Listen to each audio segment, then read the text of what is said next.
दोस्तों, सुशांत सिंह राजपूत को लेकर हर दिन नए खुलासे हो रहे हैं। हर दिन रिया चक्रवर्ती और उसके लोगों का नया पाप सामने आ रहा है। और अब तो रिया की सबसे करीबी रही रिया की बिल्कुल सगी बनने वाली श्रुति मोदी ने भी रिया चक्रवर्ती का साथ छोड़ दिया है और श्रुति मोदी सरकारी गवाह बन गई है। खुद पर कार्रवाई के डर से श्रुति मोदी ने रिया का भंडा फोड़ दिया है। दोस्तों, रिया चक्रवर्ती के काले कारनामे खोल दिए हैं और आखिरी 6 महीने में सुशांत के साथ क्या क्या हुआ वो सब कुछ बता दिया है। श्रुति ने यहाँ तक बताया कि 3 महीने तक तो उसने सुशांत को देखा तक नहीं था। बस सुशांत के साइन आते थे, चेक आते थे और बड़ी बात यह है कि ये साइन फर्जी होते थे। यही नहीं, सुशांत के पैसों से रिया ही करोड़ों की डील करती थी। तो बताते हैं आपको सब कुछ, श्रुति मोदी ने कैसे रिया की पाप कथा को खोल कर रख दिया है। आप भी इसे ज्यादा से ज्यादा लोगों तक पहुँचाएं, वीडियो को शेयर करें और सुशांत की मुहिम पर लगे रहें। पहले 7 अगस्त को ईडी के सामने श्रुति मोदी और रिया चक्रवर्ती दोनों पेश हुए थे और फिर 10 अगस्त को भी श्रुति और रिया से ईडी ने पूछताछ की। मगर इस बार श्रुति मोदी ने ईडी के सामने वो सच उगल ही दिया जिसकी तलाश में ईडी रिया तक पहुंची थी। श्रुति मोदी डर के मारे सरकारी गवाह बन गई और श्रुति ने साफ साफ कहा कि रिया चक्रवर्ती बहुत कुछ झूठ बोल रही है, रिया बहुत कुछ छिपा रही है, क्योंकि सच वो नहीं है जो रिया बोल रही है। श्रुति मोदी ने सबसे पहले खुद ही बड़ा खुलासा कर दिया कि सुशांत के सारे फैसले रिया चक्रवर्ती ही लेती थी। उसको यानी श्रुति मोदी को भी रिया ही लेकर आई थी और सुशांत का मैनेजर बनाया था। यही नहीं, श्रुति मोदी ने बताया कि सुशांत के फोन कॉल्स तक रिया उठाती थी। सुशांत की फिल्मों को भी रिया ही फाइनल कर रही थी और इसीलिए सुशांत के पास छिछोरे जैसी मेगा हिट फिल्म के बाद भी कोई बड़ी फिल्म नहीं थी, क्योंकि रिया सुशांत को कोई भी फिल्म करने ही नहीं दे रही थी।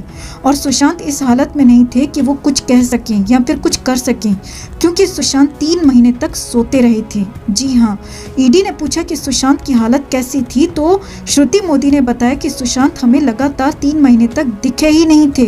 इस दौरान सिर्फ सुशांत के साइन होकर चेक आते थे।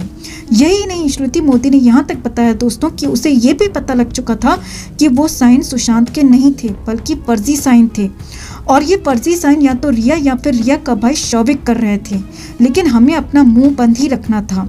फिर श्रुति से पूछा गया कि ये चेक कैसे होते थे और इन पर फर्जी साइन क्यों होते थे, तो श्रुति मोदी ने जो खुलासा किया वो सब कुछ साफ करने के लिए काफ़ी है।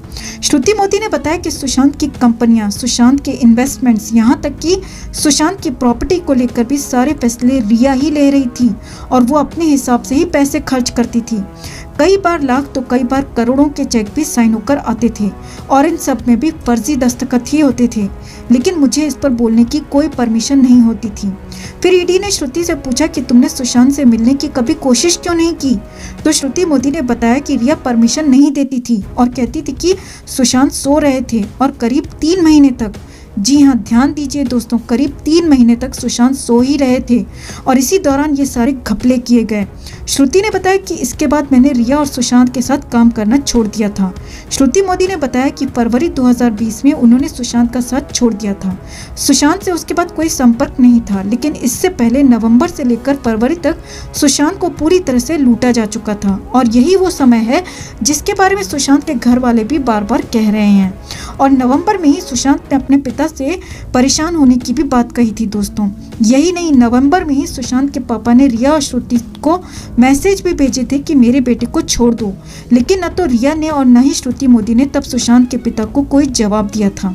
यानी नवंबर में यूरोप ट्रिप से लौटने के बाद सुशांत को सुला दिया गया था और नवंबर से लेकर फरवरी तक 3 महीने में सुशांत की पूरी दौलत को, सुशांत के पैसों को, प्रॉपर्टी को ठिकाने लगा दिया गया और फिर जून में सुशांत को भी खत्म कर दिया गया। और अब तो पूरा मामला शीशे की तरह साफ हो गया है दोस्तों कि कैसे रिया चक्रवर्ती ने सुशांत की दौलत को 3 महीने में अपनी तरफ ट्रांसफर कर लिया। अब आपको इस वीडियो को ज़्यादा से ज़्यादा शेयर करना है दोस्तों। हर अपडेट के लिए बने रहें हमारे साथ, क्योंकि आप हैं तो हम हैं।